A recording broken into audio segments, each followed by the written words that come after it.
Good afternoon. This is Dottie Lofstrom from the Civil Service Commission. Today is Wednesday, June 11th, 2025, and it's about 2:35. With that, we can get to our agenda, starting with the call to order. Hello, everyone. I'm going to do roll call. Commissioner Lofstrom, Here. Commissioner Lee, Here. Commissioner Arulapan. Yes. Thank you. And then we're going to go to public comment. There are no public comments online.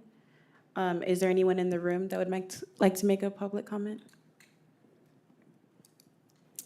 No public comment. Thank you, Ms. Johnson. The next item is the approval of minutes.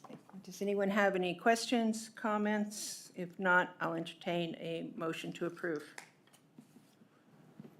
I can make a motion to approve the last month meeting. Okay. No, second.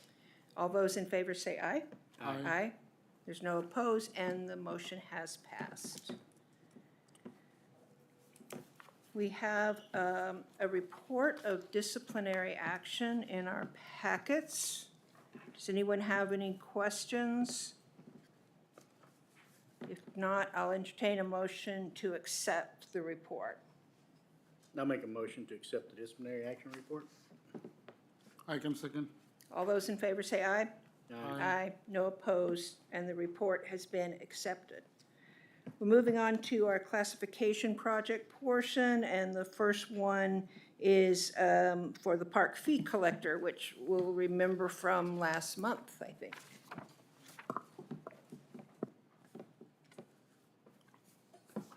Hello, Commissioners. I'm presenting Classification Project 24-037 for the full-time park fee collector. As you know, at the May 14th Civil Service Commission meeting, Human Resources presented the full-time civil service park fee collector classification. The Commission questioned the weight of the lifting requirements in the physical and mental requirements section and requested further analysis of the requirements. Human Resources and Parks and Recreation worked together on a targeted job analysis. In the analysis, Parks and Recreation staff described the time spent lifting various objects. Examples were occasionally lifting a 5-gallon water bottle and on rare occasions a battery from staff rescue boats. In addition, paddle boats are never lifted out of the water as hooks guide the boat to and from the dock, facilitating safe boarding and disembarking. Human Resources updated the classification specification. The lifting requirements are revised to lifting occasionally up to 50 pounds and rarely up to 60 pounds for designated assignments. On May 27th, Human Resources shared the classification specification with SEIU, and the union had no concerns. We ask that you adopt the updated full-time civil service park fee collector classification. And if you have further questions, Ashika Lal, the Parks Administrator, is available remotely if you have any questions. Thank you. Do either of the commissioners have a question? No, I'm good. Okay, I appreciate the Park Service taking time to reevaluate this and come to us with a modified description. At this point, then, I'll entertain a motion to accept. I'll make a motion to approve the classification project CP 24-037, General Services Park and Recreation.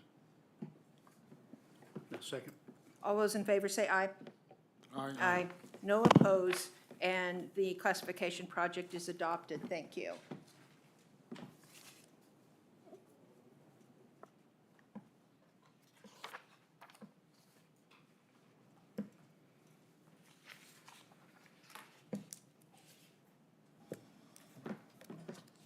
Good afternoon, Commissioners. Molly Boonslat presenting Classification Project 24023 for Executive Secretary. The San Joaquin General Hospital requested for Human Resources to conduct a study of an Executive Secretary classification to determine if the incumbent is performing work outside the scope of the assigned classification. The study incumbent serves a vital role in ensuring executive and senior management of the hospital receive the highest level of trustworthy and reliable support. In the context of an incumbent study, these characteristics and performance of an individual are not under consideration. However, information that is considered in determining the appropriate classification are factors such as the type, level, and scope of work. This information comes primarily in the form of a position description questionnaire, as well as interviews with the incumbent and the incumbent's direct supervisor. Data collected through these means are compared to the assigned classification. In this particular case, the preponderance of work is secretarial in nature and heavily reflected through duties such as coordinating appointments and schedules, filing confidential documents, reviewing board letters and presentations, and ensuring compliance with county and hospital procedures with those relating to accounts payable items. This work is highly responsible and is often of a confidential nature. This type and nature of work are provided in the currently assigned executive secretary classification, and we recommend that the commission approves maintaining the position. The classification report and recommendation before you today were shared with the department, study incumbent, and SEIU on May 27th. No response from the study incumbent or SEIU were received prior to this meeting. At this time, I am happy to address any questions you may have about the class study process. And should you have any questions regarding hospital operations, Hospital Chief Executive Officer Richard Castro is available remotely. Thank you. Do either of the commissioners have a question? No. I'm good. Could you expound a little bit on the findings of your investigation? Just in the process, so in the process of the incumbent study, it was the first information was received from the position description questionnaire. Read through, did an initial analysis, followed up with the incumbent as well as the supervisor to actually do a site visit to actually see in person what the environment is like and the information that the types of duties that were being carried out by the incumbent. And my findings were that although the scope of work, she was responsible for a variety of duties being assigned to her, it's the level of involvement for those duties through my analysis were within the context of the executive secretary classification. So providing the day-to-day support to an executive, some of the tracking things in nature, those are all procedures that are already established by county and hospital guidelines. Nothing that is being reinvented. It was fairly routine in nature, were my findings of it. I hope that answers at least an example of one of the things that I reviewed. So this is Rick. Can you guys hear me? Am I allowed to speak? I don't know how these work. I think it would be lovely for you to speak, and we can hear you quite well, yes. Okay, good. Good afternoon, everyone, and thank you for giving me the opportunity. The reason that I brought this up is this is my, as you can tell by the color of my hair, I've been doing this a long time, and I've worked with, this is my 5th CEO role.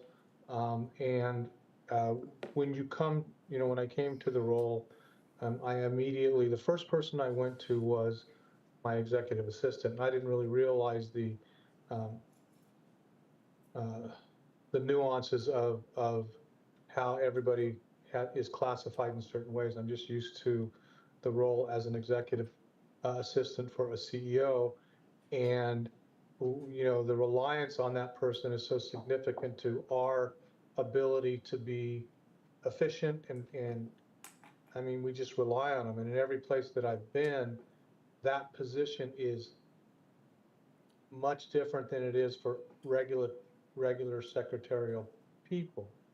And my assistant here is fabulous at what she does an amazing job for us. And when you look at the competitive wages outside, and it's due to the classification. So if this isn't the right avenue, please tell me what is. She's at half the salary of these very important positions. And I just don't think it's appropriate for this role and I'm comparing it to the outside world, both in the for-profit and the not-for-profit world. So that, I'm looking for a solution to say, this very important position that has much more responsibility than the other same category sitting out there somehow has to be differentiated and paid a little bit more appropriately. Thank you. And yes, usually when someone submits this, it's because this sort of thing, it's because they have someone working for them that they think is really outstanding, and they're thinking that they're working beyond the job classification. That portion is beyond the purview of the Civil Service Commission, but I will ask Ms. Goodman if perhaps you want to address Mr. Zeller. Castro. Thank you, Jennifer Goodman, Director of Human Resources. Mr. Castro, happy to connect with you after the commission to have further discussion with you about other options of discussions about meeting needs. One thing I do want to say, the commission does not have the ability to make any decision related to salary. And so really, with the civil service process, which I know is something that is relatively, you're getting much more educated on it, but it's relatively new, is that the classification study is a point-in-time view of the duties being performed, and the analysis is done by the HR team to determine if they're within the scope, and the current duties being performed by the incumbent are within the scope based on our findings. And so that's why our recommendation to maintain, but certainly happy to discuss with you after the fact if there's a need that's not being met, that we can talk about how we can address that for the department. That's great. Thank you very much for that. I'm sorry that I'm getting better at understanding civil service. I really am. I'm getting better. I'm not good by any stretch, but that's all we really need is a little more attention to this matter, and I appreciate your time. So thank you, everyone. Thank you. It does take a while, it does. Are there any further questions from any of the commissioners? If not, I'll entertain a motion. No, I have, I'm trying to.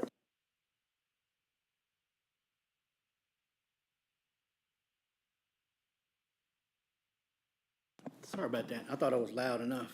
I guess you want to record it. So the incumbent currently holds what title? Executive Secretary. Executive Secretary. And is that not what we're determining whether or not it retains? So the department submitted a class study request because they believed that the work being performed by the current executive secretary was beyond the scope of the executive secretary. So what HR did is we went in, we did an analysis of an interview with the incumbent themselves, a desk audit, and they provided us with what duties were being assigned. And based on the duties and the interviews and the desk audit, the work being performed was appropriate to the current classification. So in the case where we found that if the classification was beyond the work being provided, then we would have recommended, we'd previously recommended a reclass. So if the position was beyond what the current classification, it would be a reclass. So in this circumstance here, sometimes we go through the study and we find that the work is appropriate to the classification. So in this case, it was found to be appropriate to the current classification. So there's no need to change the current Correct. So this is, when something is submitted formally to HR, we do a report on it, we have to report back out. Otherwise, the incumbent may be kind of left in limbo thinking what happened with that classification project. So this is reporting out the findings of the class study, which will trigger, additional actions should there be needed. So this is where my newness shows. So I apologize if I am asking unnecessary questions. However, for my understanding, we found that the position they had was they were working within their purview of classification. Correct. My question to that would be in other considerations on page 3 of 4 at the bottom. It refers to the current duties of the incumbent. and it states that Human Resources observed opportunities for increased areas for efficiency. The hospital is full-scope organization with divisions equipped to handle various administrative services such as human resources and all this. And it says, as such, and I'm probably going to read it, but anyway, in here it says, okay, we can shift these duties related to deposits and tracking over to SJGH. So that would mean that these were the duties that the incumbent were doing? So these are duties that the incumbent is doing, that is currently assigned, and it is within the scope of this executive secretary classification. It was just an observation that unlike other departments at the county, SJ Health, or the hospital, sorry, San Joaquin General Hospital has a human resource, they have their dedicated human resource team. They also have a dedicated accounts payable team where some of the smaller departments don't have individuals who could carry out those duties, but in this case, it is still appropriate for an executive, those duties are appropriate for an executive secretary to do. It's just if, in my observation was, well, you have a full functioning HR, you have a full functioning accounts team, these can be redirected should the hospital choose to reassign that work. It was an observation, that's something that I saw at the hospital, not that it's something that the hospital needs to do, because it's not in my structure, it's not to tell them how to run their organization. Well, in the terms of classification, that would have a lot to do with it, because if they are doing things that other departments should be doing, then this incumbent is working out of class, correct? Not necessarily. So with, it was just an observation in as far as, how do I say, in terms of additional recognition programs, those are things that an executive secretary may be assigned because it falls under those other types of categories. It's, maybe I'll have Director Goodman. If I could just add, often when we have these types of studies, we find employees who are very high performers. And what can result over time is that they end up becoming the go-to person, and a lot of things end up on their plate, and it becomes a volume issue more than it's not at the appropriate level, right? So it's within, as Molly was saying, it's within the scope of her class, but maybe there's some of these ancillary things that she's doing that makes her plate very full, that could be assigned elsewhere to lighten her load. Because, So this and if isn't- anybody has met Annalisa, the incumbent, she is an outstanding employee, so. Yeah, no question of the employee, it's just, I'm trying to get some clarity. So this isn't a question of workload, this is a question of qualification and Correct. classification? Correct. I do have one last question, and I'll leave you alone, just what I wrote down here. In here, it mentions that they don't have any determination of funds and such as that, right? This would be in the third paragraph of 3 or 4. It says that they don't have any input in decisions. However, they're reviewing it, right? So if they identify something that's not right, then they have an input in a change that is being made, right? Does that, or am I seeing that wrong? Would you mind just noting which page you're on, so I make sure we're on? 3 of 4, 1, 2, third paragraph down. That the duties have been, since been shifted to marketing and business development administrator. So they were doing this. The incumbent continues to provide a support role with duties of tracking contract amounts in various advertising, subscriptions, and selecting photos. The incumbent assistant, I'm trying to find where it says it. Excuse me. Says there's no discretion or involvement with amending or executing contract terms. And I understand that they don't have, the incumbent doesn't have a say in how it is fixed, but she, or he, or I don't know the incumbent, but this incumbent does have a say in whether or not it is correct or not, right? So that would have something to do with amendment. If she doesn't identify it, it's not amended. So Molly may be able to go into more detail, but typically in this role, they would be reviewing and auditing, like ensuring an invoice matches the terms that was agreed to on the contract, and then sending along further for final approval. So that's the authority piece of it, is not that they can enter into a contract, they can't amend terms of a contract. They don't authorize the payment, they prepare the, you know, the transactional pieces of things for someone else to make those, authorize those payments. Okay.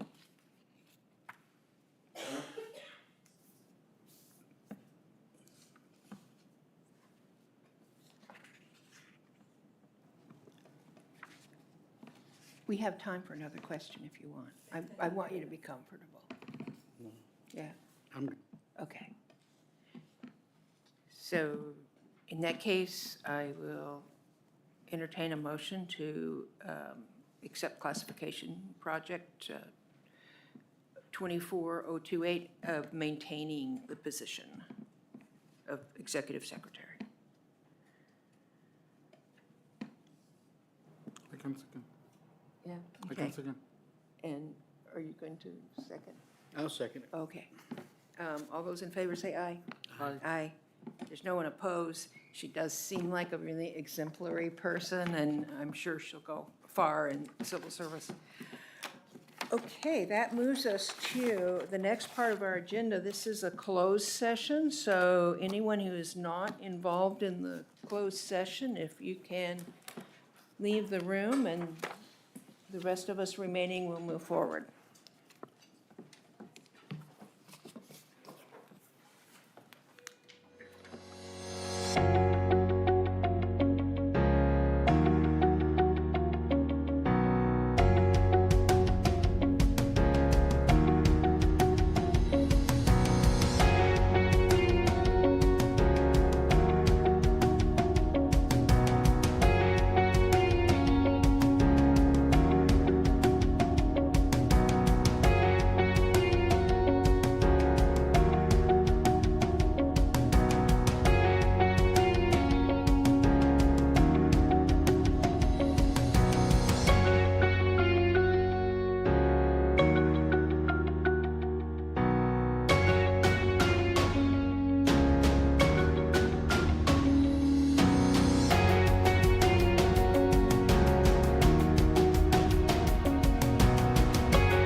We have just returned from closed session. This is the Civil Service Commission, June 11th, 2025.